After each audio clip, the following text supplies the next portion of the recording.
Guys welcome back to my another new mini vlog. So আজকে চলে এসেছি দাদা বৌদিতে আমরা সবাই মিলে।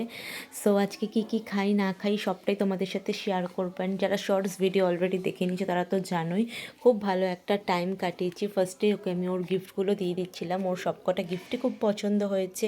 তো ব্রেসলেটটাও খুব পছন্দ হয়েছে, তখনই হাতে পরে নিয়েছিল অ্যান্ড ব্রেসলেটটা সত্যি খুব সুন্দর ছিল। সো এই ছিল গিফটের পালা। তো গিফট দেওয়া কমপ্লিট হলে এরপর চলে যাব হচ্ছে আমরা খাওয়ার দিকে। অ্যান্ড এই গিফটটা ও আমাকে দিয়েছিল, খুব সুইট ছিল, ভীষণ ভালো লেগেছে। তারপর চলে আসলো হচ্ছে স্টার্টারে ফিশ ফ্রাই। সো দুটো, একটা ওর জন্য একটা আন্টির জন্য। ফিশ ফ্রাই খেয়ে বললো জাস্ট দারুণ। অ্যান্ড তারপরে মেন কোর্সে ছিল হচ্ছে মটন বিরিয়ানি। দাদা বৌদিতে যাবো আর মাটন বিরিয়ানি খাবো না, সে তো হতেই পারে না। তো মেন কোর্সে ছিল মাটন বিরিয়ানি। আমার মা বিরিয়ানি খায়নি, আমার মা খেয়েছিল প্লেন ভেজ থালি।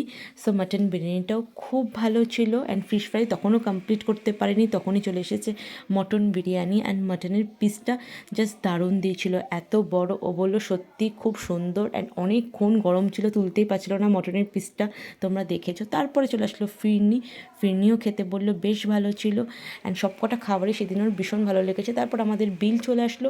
অ্যান্ড বিল আসার পরও আমরা একটা কোলা অর্ডার করেছিলাম, সাথে কোলাটাও চলে আসলো, দুটো কোলা, একটা স্ত্রীর জন্য একটা আন্টির জন্য। তারপর এখান থেকে বেরিয়ে আমরা চলে গেলাম হচ্ছে পাশের মলটাতে, দাদা বৌদির পাশের যে মলটা, শপিং মলটা, সেখানে গিয়ে ওকে এই কুর্তিটা কিনে দিলাম। অ্যান্ড সেখানেও পরে নিয়েছে। অ্যান্ড সত্যি কুর্তিটাও খুব সুন্দর ছিল। তারপর কিছু আমি ইয়াররিংস দেখছিলাম। তারপর এগুলো কমপ্লিট করে সোজা চলে গেলাম হচ্ছে ফেরিঘাটে ওদের ছাড়তে, যেহেতু ওদের বাড়ি হচ্ছে বৈদ্যবাটি। সো আমরাও সেখানে কিছুক্ষণ টাইম স্পেন্ড করলাম, সত্যি খুব ভালো সময় কাটালাম। তারপর ওকে বাই করে দিলাম, ও চলে গেল। অ্যান্ড আমরাও তখন বাড়ি চলে যাব, বিকেল বিকেল হয়ে এসেছে। তো এই ছিল আজকের ভিডিওটা, খুব ভালো একটা দিন কাটালাম, ভালো লাগলো অবশ্যই।